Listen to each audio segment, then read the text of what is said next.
Oke Sobat Kimung, kita kembali lagi di Kisut. Apa tuh Kisut? Kimung suka tawa. Har, har, ha.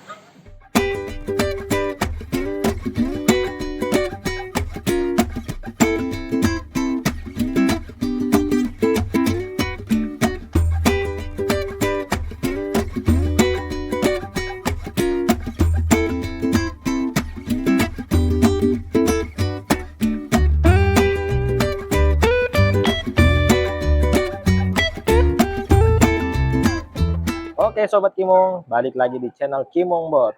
Kita kembali lagi di diskusi jalan tengah. Diskusi jalan tengah, Kalau diskusi, jangan di tengah jalan. kenapa? Ketabrak.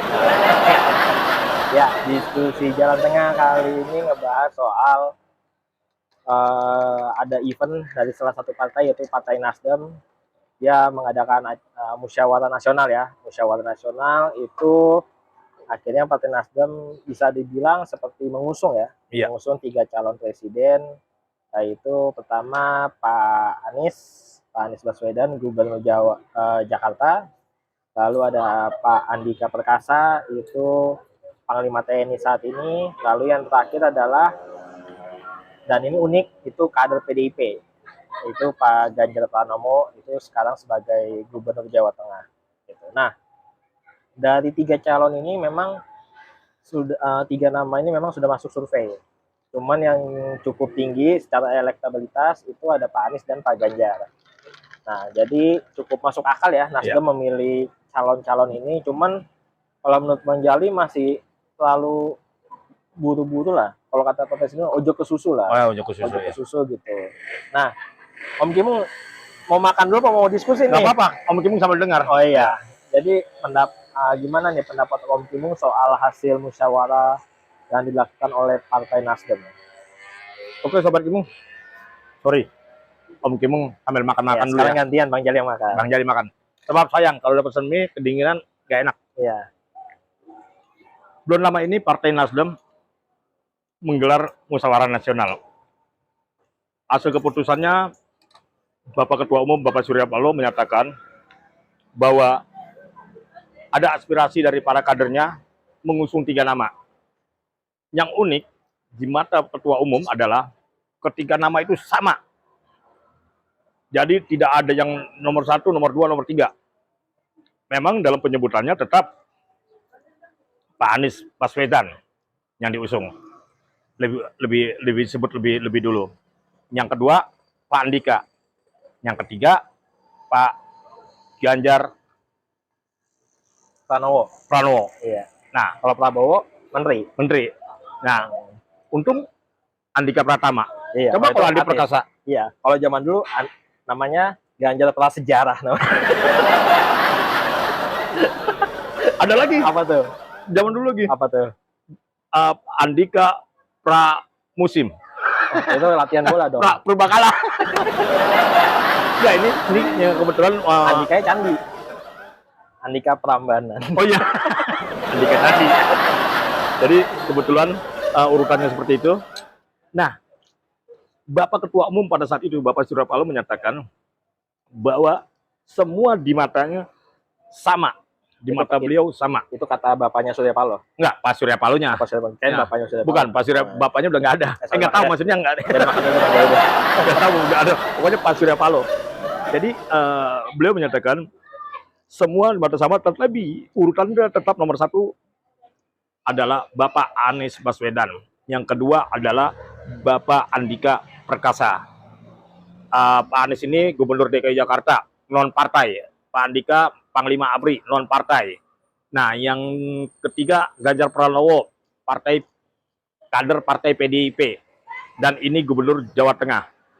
Nah, yang uniknya, kenapa di mata Pak Surya Paloh sama, tapi tetap nomor urutnya diambilnya Pak Anies. Kenapa enggak Pak Ganjar? Nah, ini pertanyaan orang awam. Ini absen kali karena Anies Oh iya bisa jadi Andika.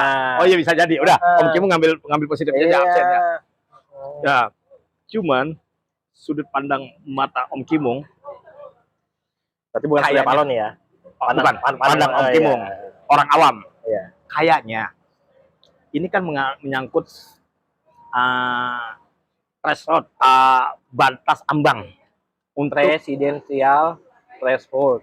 presidensial threshold, Nah, batas ambang calon pemilihan umum presiden dan wakil presiden. iya. Itu ada tahun 19. enggak, sebelumnya 14 itu nomor 23 tahun 2003 itu minimal 25% yang 25% yang menjadi mewakili di anggota DPR-nya atau 20% Syarat bisa nyalonin ya. syaratnya. Terus terjadi perubahan di 2018 untuk pemilihan 2019, perubahan undang-undangnya nomor 43 kalau nggak salah tahun 2018 perubahan, dan terakhir perubahan tahun undang-undang nomor 7 tahun 2017. Nah, terjadi 3 kali perubahan itu menegosiasi inilah para dewan lah. Nah, di 2017 itu ambang batasnya 20% kalau nggak salah. Sekarang 20%. 20% atau 25% dari yang duduk di DPR. Betul. Tapi suara nasionalnya 20%. Betul. Nah, dari kalau 20% rata-rata semua, coba Om Kim lihat dah. Ya, Pak Jali lihat ya. Nih, Rata-rata semua itu di bawah 20%. Ya. PDIP-nya aja 19%. Dia butuh teman. Gerindra 12%, Golkar 20%. Nah, 3 besar itu aja masih butuh teman. Nah, PKB, Nasdem, PKS itu masih di bawah 10%. Nah, kita bicara Nasdem. Nasdem sendiri hanya 9,05%.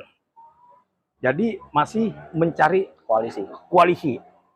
Nah, koalisi yang mungkin banget ada di PKS dan Demokrat. Nah, kalau itu bisa masuk, 3 itu masih ada kemungkinan. bentar. Terus aja. Nah, yang jadi masalah di mata Om Kimung adalah sudut pandangnya mengenai Anies Baswedan. Keganggu nggak nih? Nggak ya? Terus mengenai Anies Baswedan, kan Pak Surya Paloh bilang politiknya jangan politik identitas. Nah, Anies Baswedan ini menurut pandangan mata Om Kimung sebagai orang awam itu ada politik identitas. Ya. Nah, ini yang membuat rancu. Apakah berani Pak Surya Paloh untuk mengarah ke sana? Gitu loh. Karena Pak Surya Paloh sendiri udah komitmen tidak ada politik identitas. Nah, sedangkan 2 ini pengusungnya PKS itu udah jelas politik identitas. Nah, di situ itu tarik ulurnya. Nah, kenapa di belakang hari ini baru Pak Surya Paloh menimbulkan Ganjar? Ini juga ada tarik ulur. Karena suara Ganjar secara elektabilitas tinggi. Nah, kemungkinan besar dia hanya menjadi pematik supaya PDIP sedikit-sedikit greget. Karena PDIP-nya sampai sekarang belum mencalonkan Ganjar. Ya. PDIP sampai sekarang masih mencalonkan Puan, Bisa dibilang anaknya. Iya. Tapi ini masih bergejolak, masih ini. Cuman wacana kemarin Nasdem menyampaikan di dalam Munas tersebut itu suatu gejolak yang membuat nanti karena masih ada 2 tahun lagi loh. Masih 2 tahun lagi. Cuman daftarnya 2023. Ya, daftar 2023. Ya. Tapi KPU sendiri masih dalam penggodokan. Nah, menjelang 2024 ini sudah mulai panas, gitu ya. Ya. Karena secara elektabilitas semua itu masih bisa mungkin untuk berkoalisi. PDIP sendiri aja masih 19%. Ya. Jadi kemungkinan kebesaran masih kutak-katik. Nah, ini pemain-pemain caturnya harus piawai. Kayaknya Pak Surya Paloh ini jago banget, jago mematik lawannya. Padahal dia sendiri juga belum tentu, karena dia nggak mau jadi ngekor lagi nih. Tahun 2019 kan ngekor PDIP. Sekarang aja dia masih ngekor. Nah, dia pengen berdiri. Pak Surya Paloh duit ada, partai punya. Nah, kekuasaan yang belum nih, karena Pak Surya Paloh main belakang panggung. Nah, pelan-pelan mengarah sana, gitu. Nah, sudut pandang Om Kimung adalah Pak Surya Paloh sedang memainkan iramanya mau kemana nih? Karena kalau dia mau musuh Anies pun juga akan berat. Karena Anies ini rencana kalau nggak salah November ya, Oktober kalau nggak salah akan berakhir. Oktober tahun ini. Ya, kalau nggak salah ada berapa kepala daerah akan berakhir. Itu nanti ada pejabat sementara. Dan kalau orang sudah tidak menjabat, biasanya itu mudah kali. Kecuali kekuatannya Pak Anies masih ada Pak JK. JK ini masih ini. Nah, ini kepentingan ini kalau menurut Om Kimung, Nasdem itu masih mencari-cari. Cuman udah dilempar bola panasnya. Ya. Kenapa dilempar bola panasnya? Karena ada Ganjar. Ya. Gitu. Kalau dilempar bola dingin, ya dipegang. Salju. Kena serkisut. Nah, gitu. Jadi apa bisa dibilang ini salah satu apa ya, kayak bisa dibilang kayak pancingan ya. Iya, pancingan. Ya. Jadi supaya partai-partai lain udah mulai serius mencari kandidat apa namanya presidennya dari Iya. masing-masing. Cuman kan bisa dibilang Nasdem ini seperti yang Om Kim bilang tadi, partai ngikut lah. Dia join PDI, join sana, join sini Iya. gitu. Nah, dan bahkan di 3 calon ini dia tidak mengusung kadernya sendiri. Bahkan Pak Surya Paloh pun tidak apa namanya tidak maju gitu. Iya. Nah, jadi sebenarnya yang bisa dilihat sama Om Kim ini apa sih strategi yang sebenarnya pandangan Om Kim tentu ya, apa yang lagi direncanakan? Kalau Om Kimu ngelihatnya bahwa Surya Paloh belum menemukan kader yang naik gitu. Ya. Contohnya Jokowi naik itu dari wali kota itu ditemukan, bukan dari ini, ditemukan loh.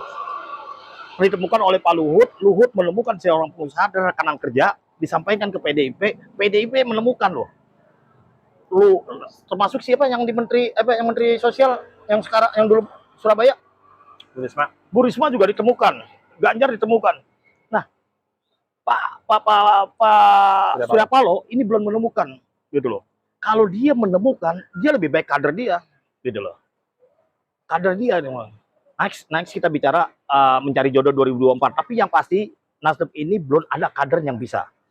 Nah, makanya dia ngambil di dalam Munas itu mencari aspirasi di bawah siapa yang mau dia saring.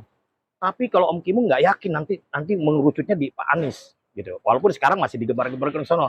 Karena Surya Paloh ini, Bapak Surya Paloh ini itu militan. Dia dari Golkar dulu. Dia seangkatan dengan Abu Rizal Bakri, Yusuf Kala itu orang-orang pental. Pokoknya orang-orang pentalan Golkar itu udah kaderisasinya udah hebat. Dia mental ke sana, dia mental ke sini, dia udah lihai gitu. Nah, Surya Paloh ini jago membacanya. Jadi kalau menurut Om Kimu masih belum temu tuh, belum nemu kader dari kader dia sendiri, belum dapat. Maka dia ngambil dari luar. Oke, jadi apa namanya? Intinya Nasdem masih ngotak-atik lah ya. Betul, masih ngotak-atik.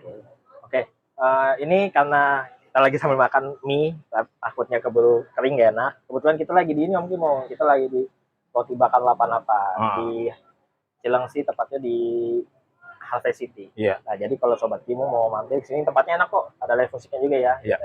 Nah, balik lagi ke topik. Jadi apa namanya?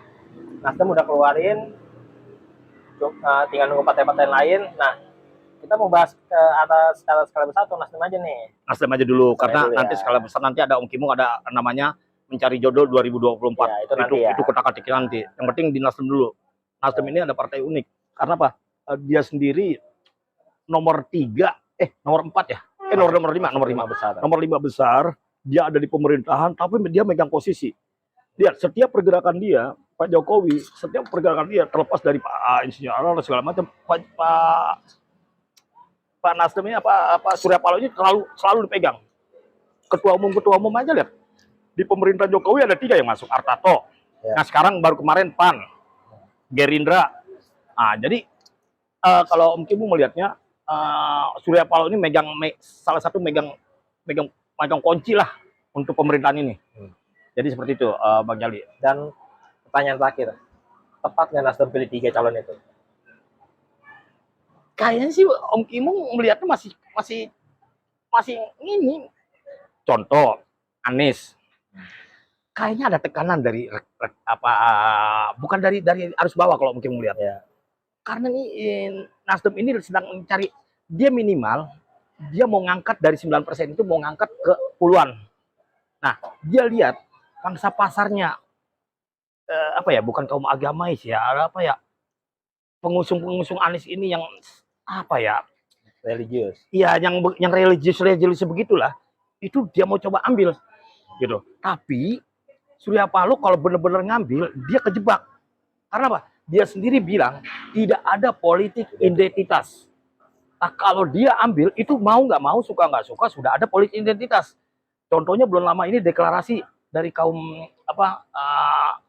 FPI Reborn. FPI Reborn itu kan kaum identitas. Nah, hal-hal seperti ini Surya Paloh pasti akan kutak-katik. Ini masih lagi main, lagi coba-coba pancing. Kata orang politik dinamis. politik dinamis. Kawan bisa jadi lawan bisa jadi kawan. Kalau mesin bukan dinamis, Apa tuh? dinamo.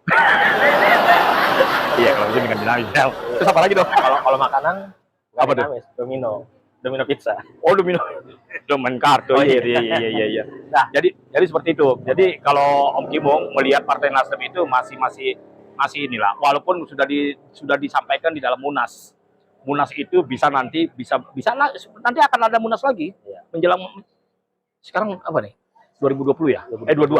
23 lah menjelang akhir nanti. Iya. Bisa jadi nanti nih menurut pandang Om Kimong sebagai orang awam, bisa jadi nanti Prabowo bukan Prabowo, Ganjar mau nggak mau dia akan ikhlas ke Ganjar gitu. Dia akan ikhlas karena di sini banyak loh, yang calon-calon ini kali ini banyak loh. Prabowo akan bermain, Erick Thohir sudah berkampanye, terus AHY, Menteri Pariwisata Sandiaga, semua udah bermain. Iya. Jadi seperti itu. Nanti kita bahas di Mencari Jodoh 2024. Karena Oke. sini udah banyak tamu, Om Kimong juga nggak bisa karena ini banyak tempat yang mau ditemukan. Oke, jadi sekian aja diskusi Jalan Tengah ini. Kalau teman-teman ada saran, ide untuk yang dibahas sama Om Kimong, bisa komen ya. Iya. Dan juga kalau ada yang mau jadi bintang tamu, bisa komen juga. Iya. Kita cari tempatnya gitu. Dan bentar lagi Om Kimong bakal launching kaos. Iya, ada kalau. Segera nanti bakal ditayangin. Yang pasti Kimong kalau bintang tamunya usahakan yang kisut, yang suka tawa. Kita lebih banyak ke humor aja. Oke. Jangan lupa subscribe, Like, komen, share. enggak. Dan share. Oke. Oke. Assalamualaikum warahmatullahi wabarakatuh. Waalaikumsalam warahmatullahi wabarakatuh.